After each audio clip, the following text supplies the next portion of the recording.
What's up, everybody?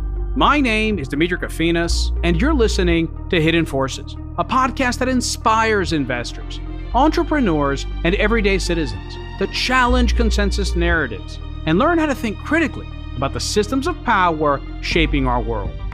My guest in this episode of Hidden Forces is Carlo Masala, a political scientist, a professor of international politics at the Bundeswehr University Munich, and the author of the book If Russia Wins, which makes the urgent case for European national rearmament and the need to deter near-term threats of Russian incursions into NATO member countries and protect European governments and nations from Russian political domination.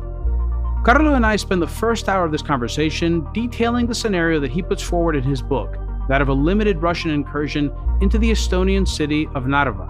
We explore why Carlo thinks that Russia might attempt such an operation, the similarities to and differences from the approach Russia took in Ukraine in 2014, whether NATO's Article 5 commitment would hold in such a scenario, and whether the gradual erosion and eventual destruction of the NATO alliance is the ultimate goal of the Russian Federation, irrespective of who is in office, be that Putin or his successor. The second hour is devoted to a conversation about Europe's defense challenges in the face of declining American commitments to NATO, the material and financial constraints European nations face in strengthening their deterrent capabilities in the absence of such a commitment, the advantages and disadvantages of Russia's conventional and unconventional forces, and the deeper crisis of identity and purpose afflicting Western democracies. We discuss the immigration debate, culture wars, and the failure of leadership in the context of European politics, and what ordinary citizens can do to defend democratic systems in the face of threats, both external and those emanating from within. If you want access to all of this conversation, go to hiddenforces.io/subscribe and join our premium feed, which you can listen to on your mobile device using your favorite podcast app, just like you're listening to this episode right now.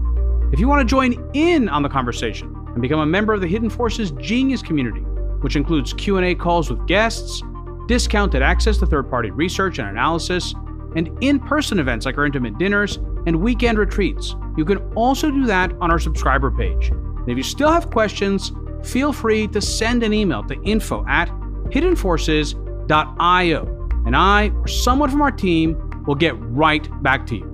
And with that, please enjoy this timely and important conversation about NATO and the future of Europe with my guest, Carlo Masala.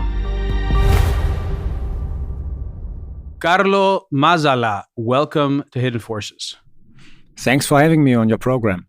I'm excited to have you on. Your book has been making the rounds, and it was recommended to me by a number of people. And I finished reading it over the weekend, and I'm very excited to speak with you about it today. The book is titled If Russia Wins, and it opens with a very specific scenario that takes place in the future on March 27th, 2028, where Russian forces invade Estonia's largest city with a population of 57,000 and also take control of a sparsely populated Estonian island. Walk us through the scenario that you lay out in the book. Why did you choose to write it? And what made you choose this particular country and this sequence of events as your thought experiment? Okay, I have to start with the reason why I wrote this scenario. And this goes back to summer 2024. In summer 2024, almost every military intelligence service in Europe published their assessment that Russia might have an army by 2029 which is big enough and strong enough to attack a NATO member state. And then, of course, a debate started here in Europe, partly also in the US, but mostly here in Europe, where critics made 2 points. The first one was, why should Russia be so stupid to attack NATO? Because NATO is far superior in its military capabilities than the Russians are. And the second argument was, look at the Russian forces in Ukraine. They have so many difficulties. How can you think that, even the Russian political and military elite might think that they have a real chance in fighting NATO? So this was the debate we had in summer 2024. And at that time, I was thinking, maybe this is not the right way to think about how Russia might attack a NATO country. Because what is Russia's goal? And Russia's goal is actually to destroy NATO and to make sure that US forces are out of Europe. Because then, this is what the Russian political and military elite thinks, they are able to dominate part of the European landmass again, politically and economically.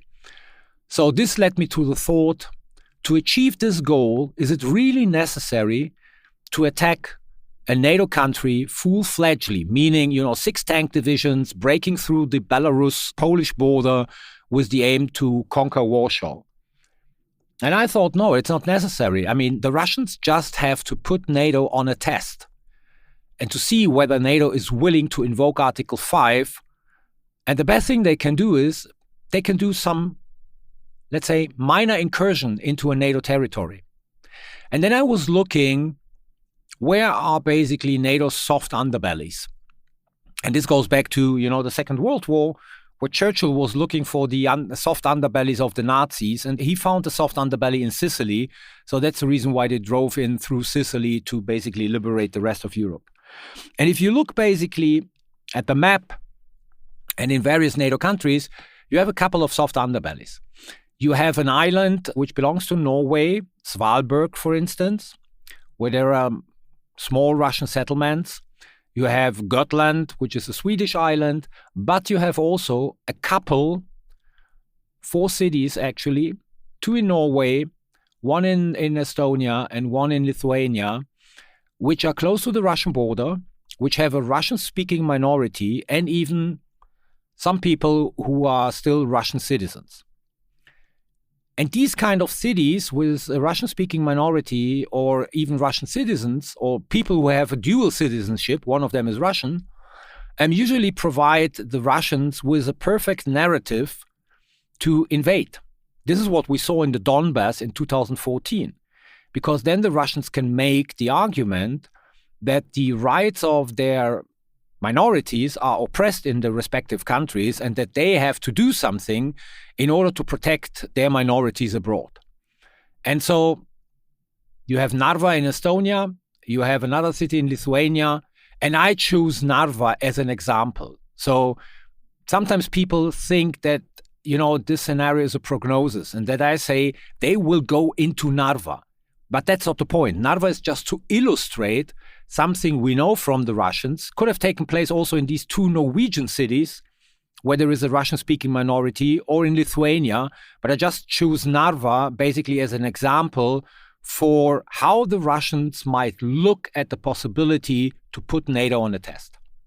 This is the basic scenario. And then, of course, the Russians would make the scenario, I don't want to reveal too many things because still I want people to read the book.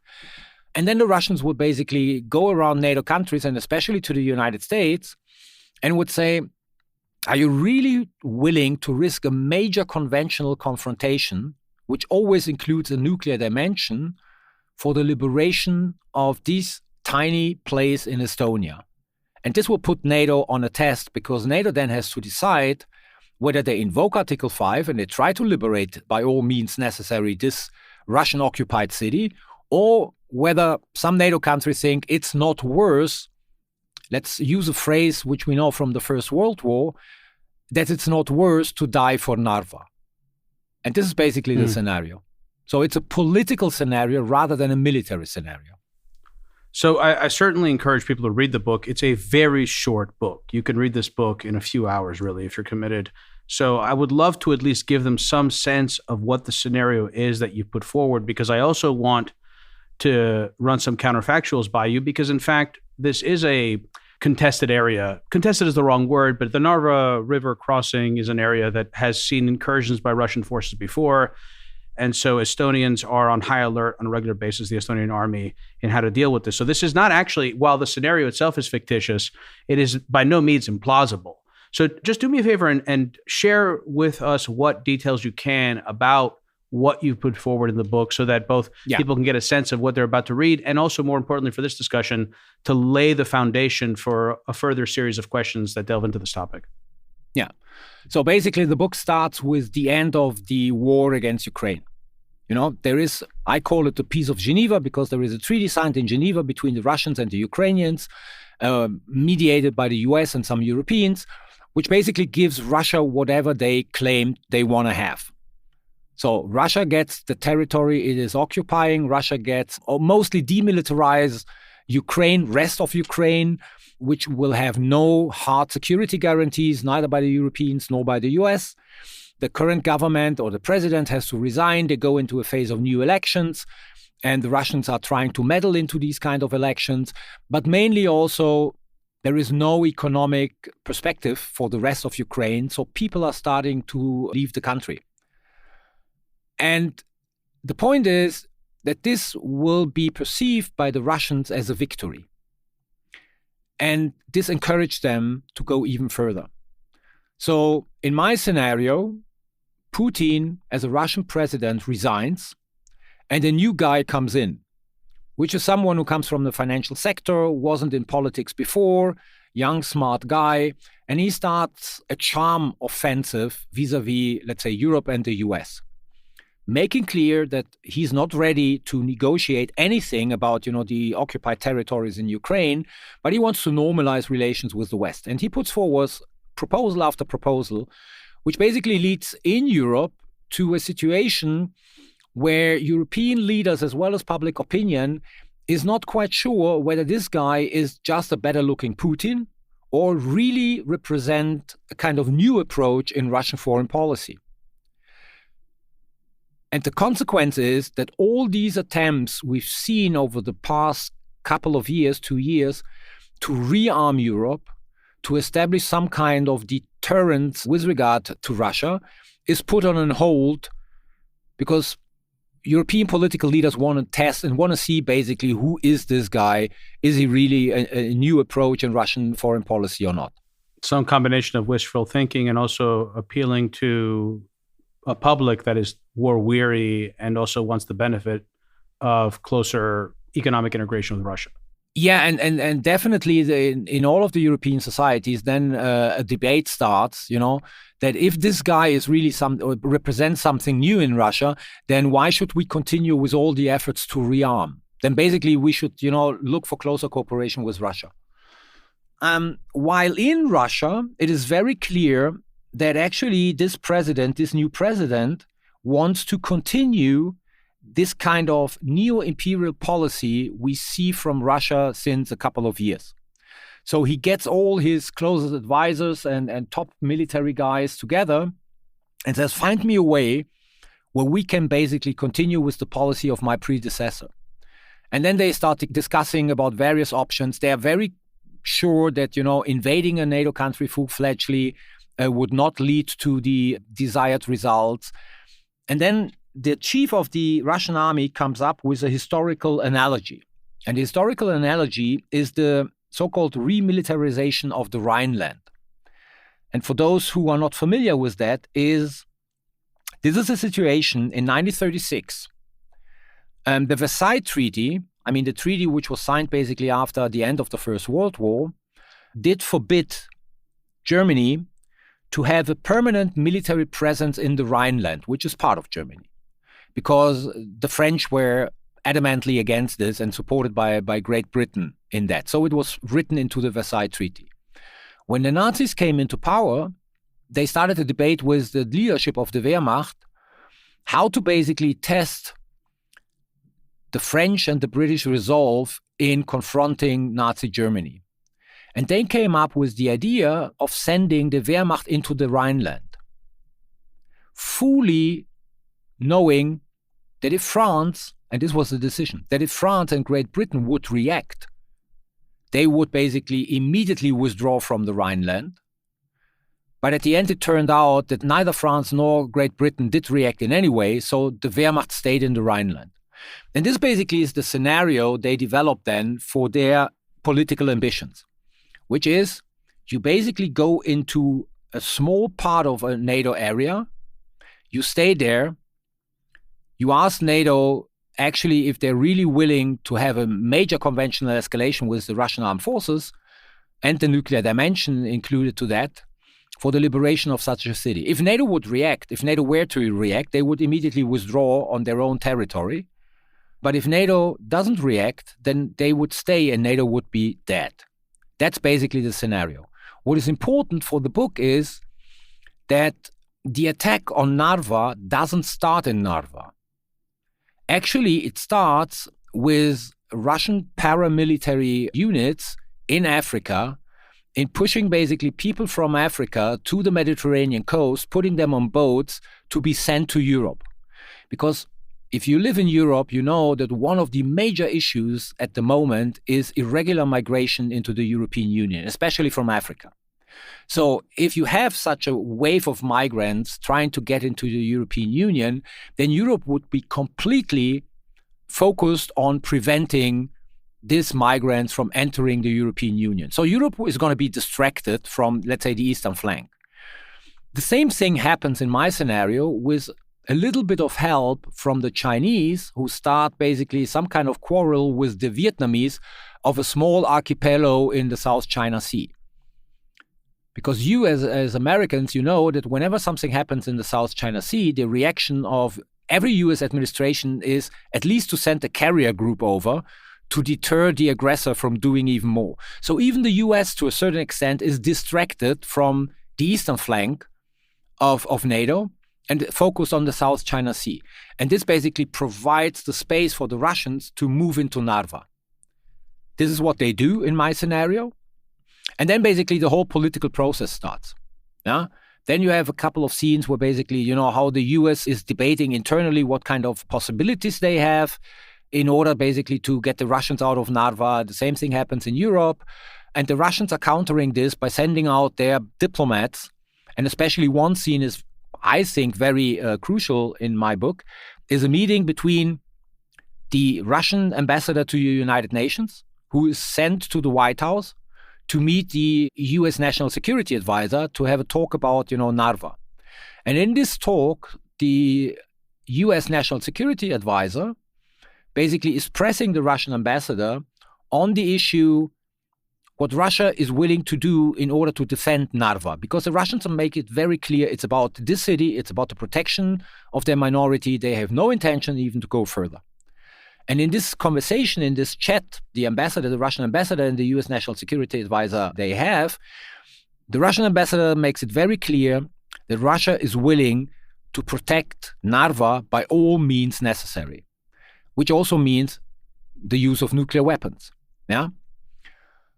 And then actually in the third step, you have the NATO meeting, which is the center of my scenario, where actually you see a split in NATO member states. There are some member states who see this as, you know, an attack on NATO's territory, and they want to push back. They want to basically react. And you have a couple of countries who are very reluctant to engage in order to defend Narva. So at the end of this NATO meeting, NATO doesn't invoke Article 5, which basically means NATO will not react to that, as a whole. And then I think I just say something about the last chapter of the book.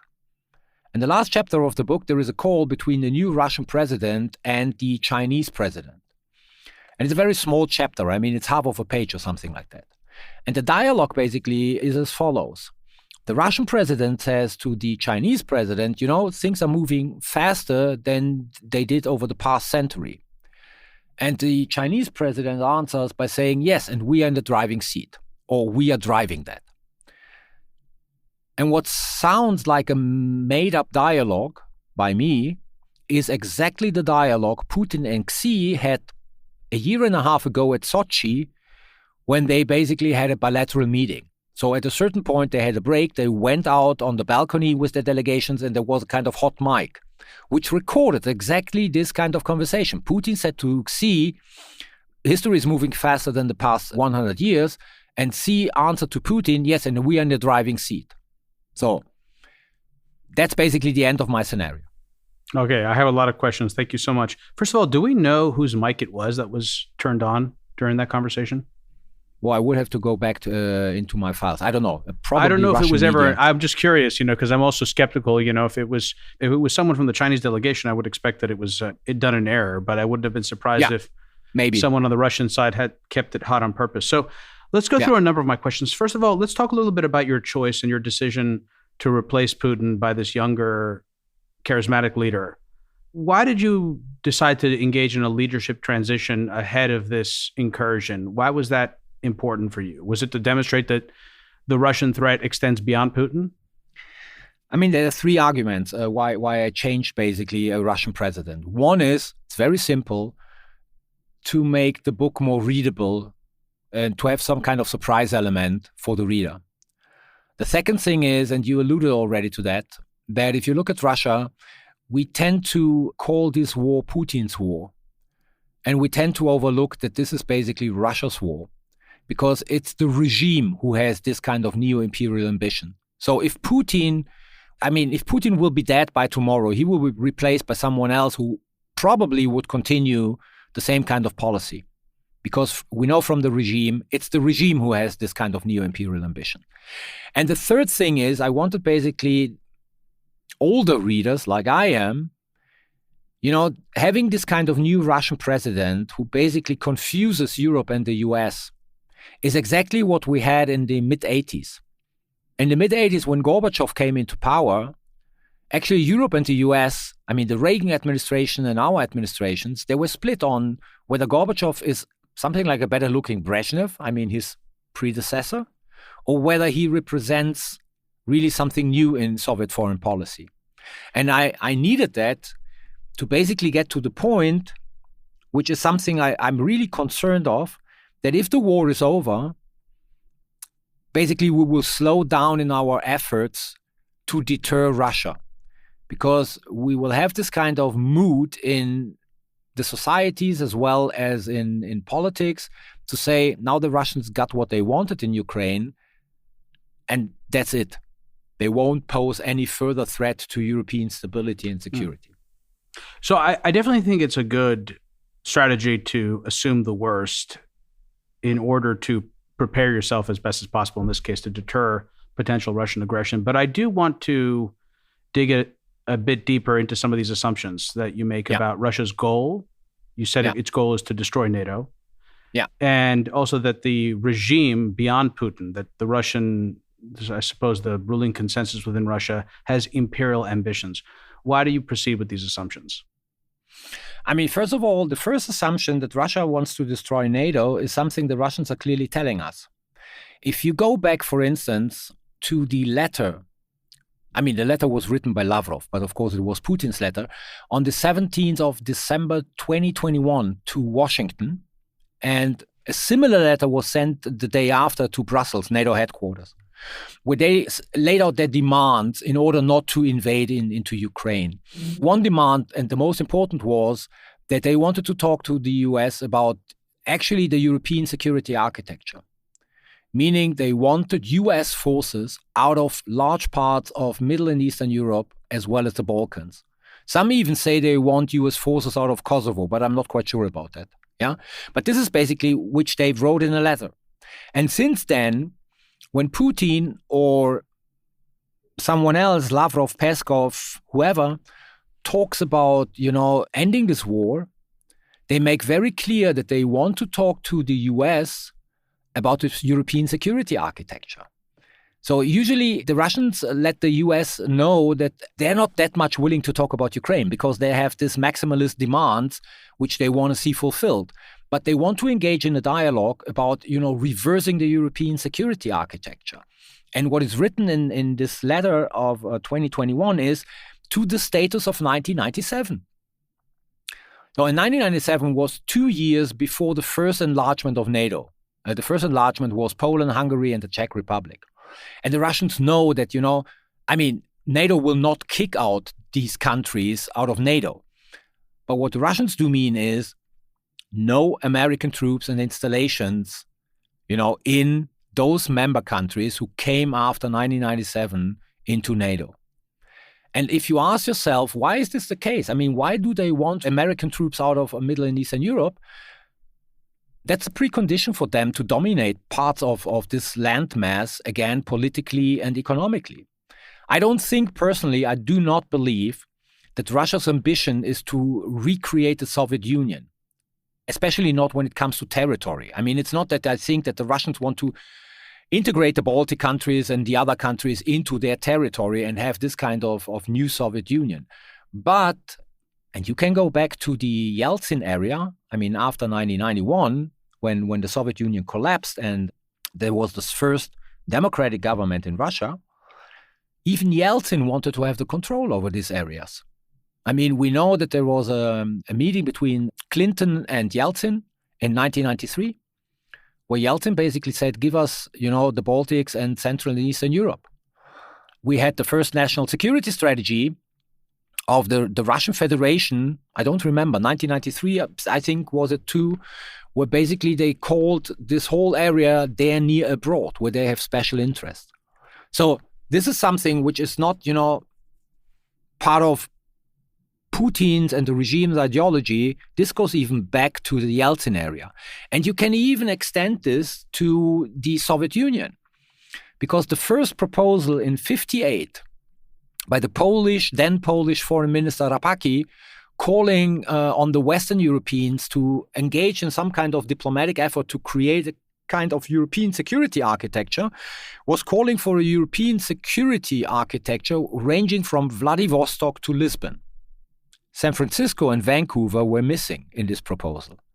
So, because even the Soviet Union knew that dominating Europe is only possible if you don't have any American influence in Europe. So, that's my point. There is this inherent imperial, neo-imperial aim in Russia. And even with the current government, they're telling us this. And I could even give you more nitty-gritty details. There is a Lithuanian politician who basically was expelled from Lithuania because he was accused of being a Russian spy, who lives now somewhere in Russia. He recently wrote a book, and his main argument is, actually there is no state Lithuania, and the Lithuanian language doesn't even exist. And surprisingly, who wrote the foreword for this book, it was Lavrov. So which gives you some kind of official label, for this kind of revisionist policies. Yeah. So secondly, replacing Putin. I'm not a Russian expert, so I lack a lot of insights in Russian inner debates. But I talk to a lot of Russian experts I know, and I would even say in my field of expertise, which is more security, defense and security policy and military stuff, if you look at the war, there was only one clash in Russia with regard to this war.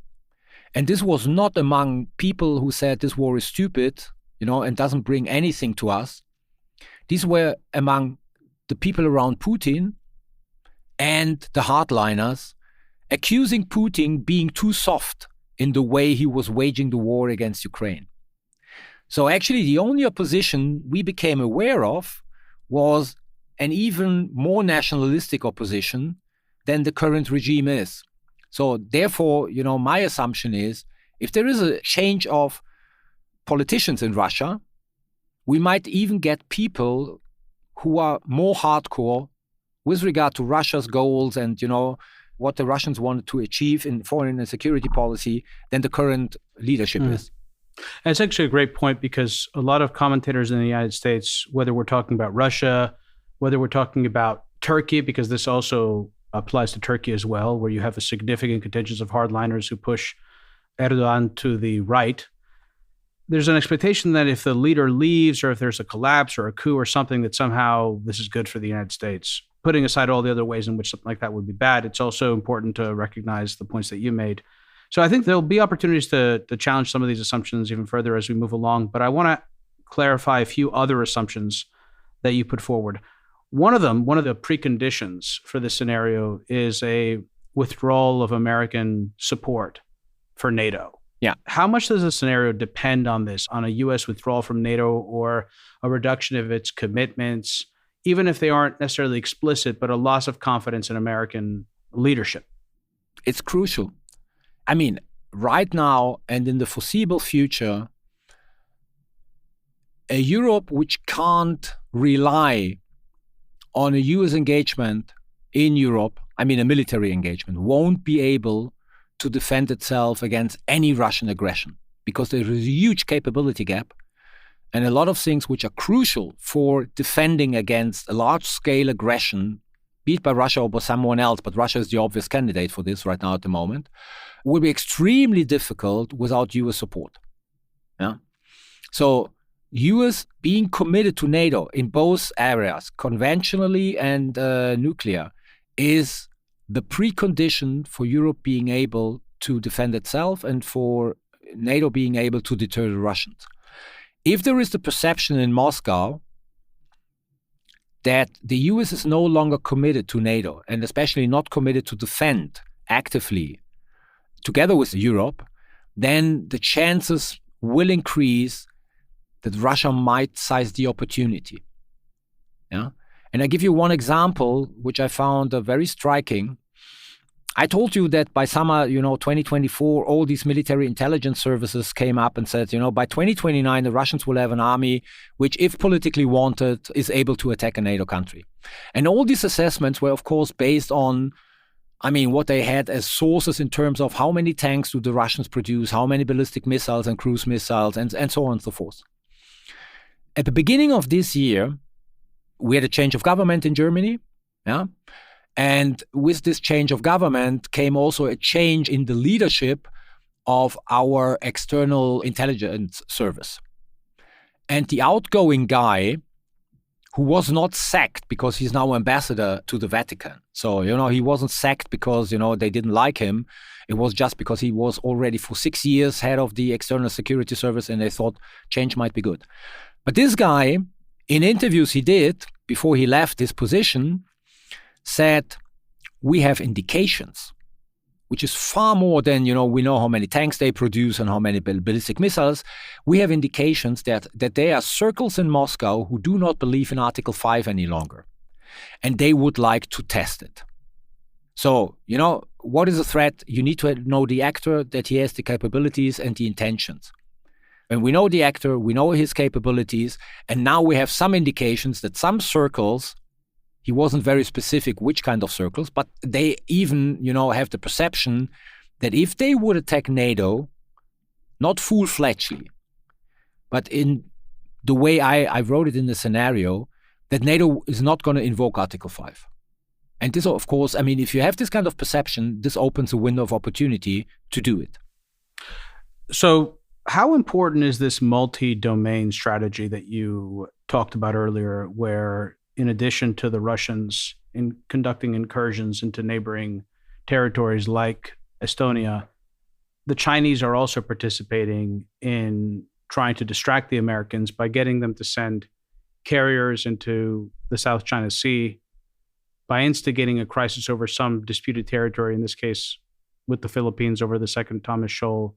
In other words, how much do you buy into this idea that there is a willingness between Moscow and Beijing to collaborate and coordinate their military engagements in a joint effort to degrade America's deterrent in Europe, and more generally speaking, with the overarching goal of hastening the decline and diminishment of American power? If you talk about degrading American capabilities in Europe, the Russians and the Chinese do have different goals. Because the Russians would like the Americans out of Europe. The Chinese are not that much in favor of that, because if the Americans are out of Europe, they can focus entirely on Asia Pacific, which of course for the Chinese is no good news. So from a Chinese perspective, this ongoing war is the best thing that can happen to them, because it ties down the US partly with their capabilities in Europe. Do you think that's also true for what's going on in the Middle East? Well, yeah, definitely.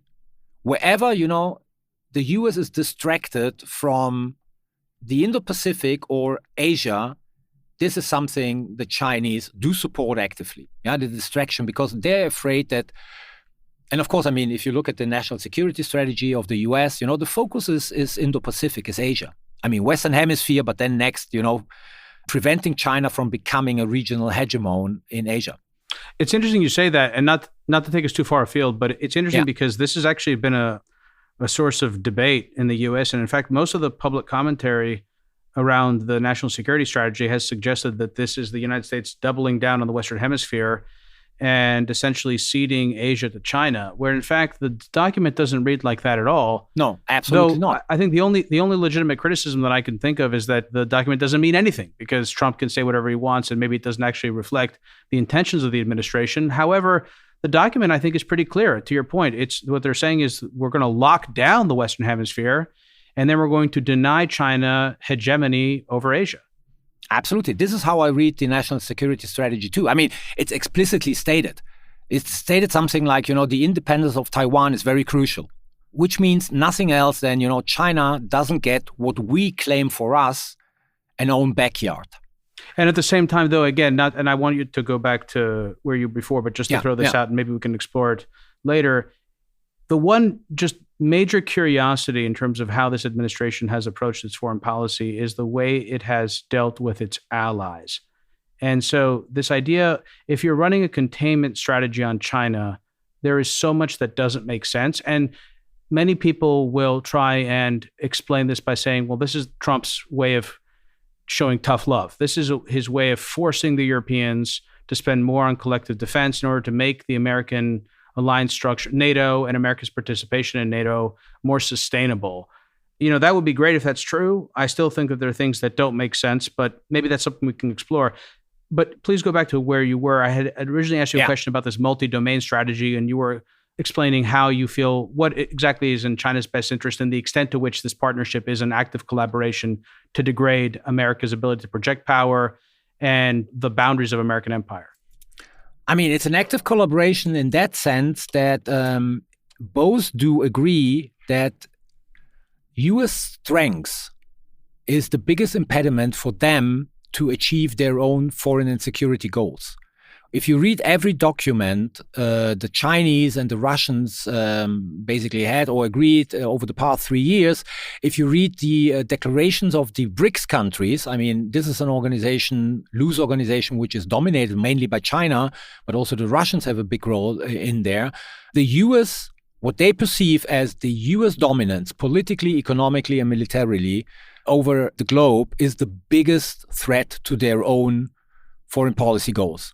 And thereby they both do agree that, degrading the US or basically contributing to the demise of US as a global actor is what they both have in common. So I think, we see already the collaboration. I mean, China is the biggest supporter of Russia when it comes to the war. This goes even so far that, they deliver technology the Russians do use in their drone production. The Chinese are basically buying Russian oil, which helps the Russian economy surviving and even, having money for financing the war. So China is Russia's biggest ally. China had also good relations with Ukraine in terms of trade. But if you ask yourself, why is China supporting Russia in their attempts, to waging this war?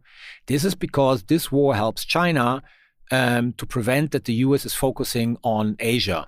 As long as the war goes on, the U.S. will, probably not with the Trump administration, we will see in the upcoming weeks and months. But so far, as long as the war was going on, the U.S. was partly, tied down, bogged down in Europe, not being able to focus entirely on the Indo-Pacific and Asia. All right, so let's talk a little bit about low-threshold warfare. And actually, I want to suggest an episode that I did several years ago. In fact, it was I think we recorded it right as the pandemic was beginning to show up in the United States in early 2020. And it was with David Kilcullen. And the book was The Dragons and the Snakes. And there's a section there on China. But there's also a really useful section on Russia and what he calls liminal warfare, which is essentially low threshold warfare. And we've actually seen Russian sabotage operations across Europe today. We've seen the Baltic cable cuts. We've seen warehouse fires, assassination attempts. How does the reality of Russia's low-threshold warfare or liminal warfare, as David referred to in that book that I mentioned, compare to what you describe in your scenario? And how much is this aspect of the scenario, not really conjecture or hypothetical, but actually what we're seeing today? First of all, I would say the Russians are waging right now two wars. The one is with kinetic means in Ukraine, and the other one is with non-kinetic means against most of the European societies.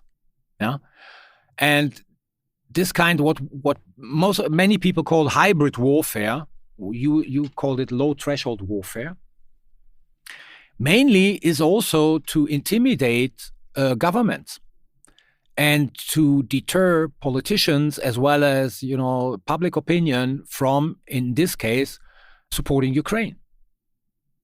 Because, as you mentioned, we've seen, that companies which are connected to the production of material which goes to Ukraine went up in flames. Yeah, we had an assassination attempt, which luckily was discovered very early, in Germany against one of our leading managers or CEOs of one of the armaments companies. We see this with the cables in the Baltic Sea. Drone incursion into Poland, fighter jets who are violating the Estonian airspace, for instance, for 17 minutes. So these are all things which basically aim at deterring governments from doing certain things the Russians don't want them to do, from basically showing the public how defenseless their governments are. Look at the whole drone thing which is going on in a lot of European countries. Drones in Copenhagen at the airport, where the airport had to be shut down. Drones in Germany where the airport had to be shut down. Drones over military installations to spy on them. And so far, no government was able to protect these kind of installations against, the drone incursion, because we neglected this whole drone warfare and anti-drone warfare for a long time, which gives the population the feeling that the state can't protect you. I think we are moving even closer to the scenario that I described than I would have thought a year and a half ago when I wrote this book. Because what is happening now, and this is the difference between, my scenario and the reality, that right now I'm asking myself whether Russia really needs to put NATO on a test, or whether, the current development, especially with Greenland, has damaged NATO already to such an extent that, Article 5 is no longer anything European NATO countries do believe in. If they have the biggest alliance partner who is threatening other partners with the use of force to basically take some part of the territory. So, what I was anticipating, that the Russians are putting NATO on a test to see how do the Americans react, how do the Europeans react. Right now, maybe the Russians look at NATO, and what I told you about our external security chief, and that circles in Moscow are thinking NATO is already dead. So we can move into Narva without even thinking about the risk that NATO will invoke Article 5, because this is not going to happen anyway. Mm-hmm. So let's talk about that scenario a bit more. The analogy again that you brought up, which was the invasion by Hitler in 1936, or invasion, the reacquisition of the Rhineland in 1936. That's otherwise known as the remilitarization of the Rhineland, specifically because this was the industrial heartland of Europe, and the Nazis needed it if they wanted to rebuild their military and their capacity to conduct war against European states. The Narva River Valley doesn't have the same significance. So the significance would be simply to destroy NATO as a defensive alliance. But then the question is, how much is there to be gained by the Russians for taking these types of risks, given the limited reward? I think from a Russian perspective, it would be a huge reward if NATO would collapse over this question. Yeah, as I said, the Russians know that the only chance they have to basically penetrate, dominate their field is if the US is not there. As long as the US is the protector of most of these countries in between, let's say the eastern border of Germany and the western border of Belarus or Russia, they have a hard time in dominating this near abroad, as they called it. But without the US, it's much easier. So the gains of destroying NATO would be huge for Russia. So this has been an ongoing debate, and it's the people that fall along one side or another of the debate are predictably politically oftentimes motivated or politically situated. There's a political bias in terms of what people say on this matter. And the matter that I'm speaking of is whether or not the United States provoked Russia's invasion of Ukraine and whether the Russians have a legitimate beef with the Americans and the Europeans for NATO enlargement. And so the real question that I want to pose to you is, how do we mediate between what Russia perceives to be its legitimate national security concerns vis-a-vis NATO and the legitimate national security concerns that the Europeans have when faced with the potential of revisionist Russia? How do we find a middle ground when the very things that each side claims it's doing in its own defense are the things that incite the concerns and the escalatory behavior of the other side? Well, I would start by questioning the assumption some of my colleagues, and I know the US debate also quite well, are putting forward that this Ukraine war has been, in one way or the other, being provoked by the US or NATO's policy of enlargement. Yeah? For two reasons. The one is, and this luckily was published a couple of weeks ago, where two protocols of talks Vladimir Putin had. One was George Bush, the son, not the father, and the other one... George W. Bush. Yeah, exactly, George W. Bush. And the other one was Clinton, I think. Well, in both cases, Putin made the point that NATO should not enlarge to Ukraine. And George W. Bush asked Putin why. Yeah? And Putin answered not with security arguments. Putin answered by saying because Ukraine is not a state. So the point is, this whole war was motivated, and this is what Putin wrote in 2021, I think, in this journal. Well, it's also, quite frankly, what he suggested, really. The totality of all his statements to that famous interview with Tucker Carlson that he gave suggested the exact same thing. At no point did he really make the argument that it was the reason for Russia to wage this war is not because NATO was about to get close to the Russian borders. I worked for NATO for 5 years. From 2003 to 2007. I saw the whole run-up to the Bucharest summit in 2008. And with the exception of the George W. Bush administration, no one wanted the Ukrainians becoming a member of NATO. And that was the reason why, the Germans and the French basically objected the US pressure of including in 2008, already including Ukraine and Georgia as members of NATO. Wasn't that, the guidance that we were going to eventually bring Ukraine into NATO, of all the things that one could point to, that seems to have been the single stupidest thing that we could have done. Suggest that Ukraine was on the path to becoming part of NATO, but in fact was not part of NATO and therefore not covered by Article 5. Yeah, exactly. And since 2008, up to 2024, there was no progress in bringing Ukraine closer to NATO.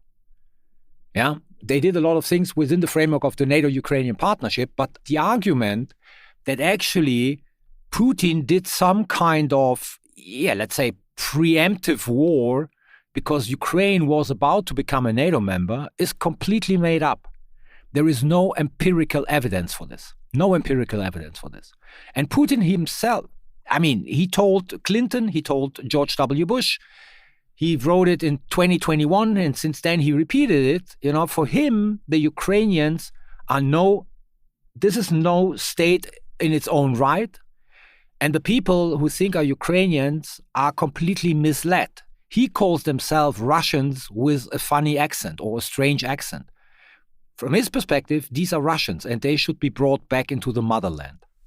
Is it possible that the truth lies somewhere in between, that it wasn't NATO, the alliance structure, that militarily threatened Putin, but the westernization of Ukraine that represented the threat? And so talking about how Ukraine was going to eventually become part of NATO and conversations that suggested that it may eventually become part of the European Union were themselves the threat. And what would have been a more intelligent foreign policy would have been not to talk about the eventual entry of Ukraine into NATO, because that was essentially inciting potential Russian aggression without the deterrence of Article 5. Well, yeah, but once you had the statement in 2008, and that's the funny thing about NATO, once they agree on something, they carry this on forever. Then in every communique, of course, point 48 was that Ukraine and Georgia one day will become member of NATO. So, but I think, the stupidity was, and the wrong policy was actually, and now we're going back to history and, lessons you learn from history, by not playing tough on Russia after 2014, after the annexation of Crimea and after they started the war in the Donbass, showed to Putin that he can get away with those things.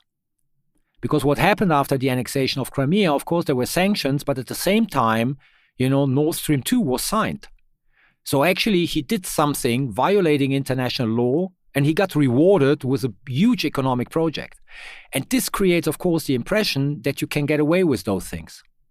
And even in 2022, he didn't expect that, the Europeans and the Americans became so united for a couple of years in supporting Ukraine. He was expecting basically that he could get away with a quick military victory and that actually at the end of the day, everyone would accept this as a kind of fait accompli. So, Carlo, there are a number of things that I want to discuss in the second hour, chief among them being the broader defense implications for Europe of what appears to be a growing consensus, certainly on the American right, led by Donald Trump and his MAGA coalition, that Americans are done with Europe, that they no longer are prepared to defend it and are equally tired of paying to protect it. So in other words, can Europe exist? Can it provide for its collective defense without the United States? What would that require? And are we seeing any evidence of it in European capitals? And I think this will be a great opportunity to discuss the political fatigue we've seen in Europe as well, as we enter the fourth year of the war in Ukraine, and as right-wing parties campaigning on many of the domestic concerns of their country's citizens at the expense of these larger geopolitical arguments about deterring Russian aggression continue to gain momentum. How does that challenge efforts at sustaining a European security architecture in America's absence? And what exactly is at stake here for the Europeans and for the Americans in Europe? For anyone new to the program, Hidden Forces is listener supported. We don't accept advertisers or commercial sponsors. The entire show is funded from top to bottom by listeners like you.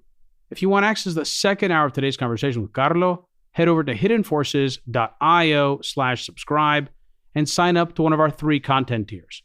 All subscribers get access to our premium feed, which you can use to listen to the rest of today's conversation on your mobile device using your favorite podcast app, just like you're listening to this episode right now. Carlo, stick around. We're going to move the second hour of our conversation onto the premium feed. If you want to listen in on the rest of today's conversation, head over to hiddenforces.io/subscribe and join our premium feed. If you want to join in on the conversation and become a member of the Hidden Forces Genius community, you can also do that through our subscriber page. Today's episode was produced by me and edited by Stylianos Nicolaou. For more episodes, you can check out our website at hiddenforces.io. You can follow me on Twitter at Kofinas, and you can email me at info@hiddenforces.io. As always, thanks for listening. We'll see you next time.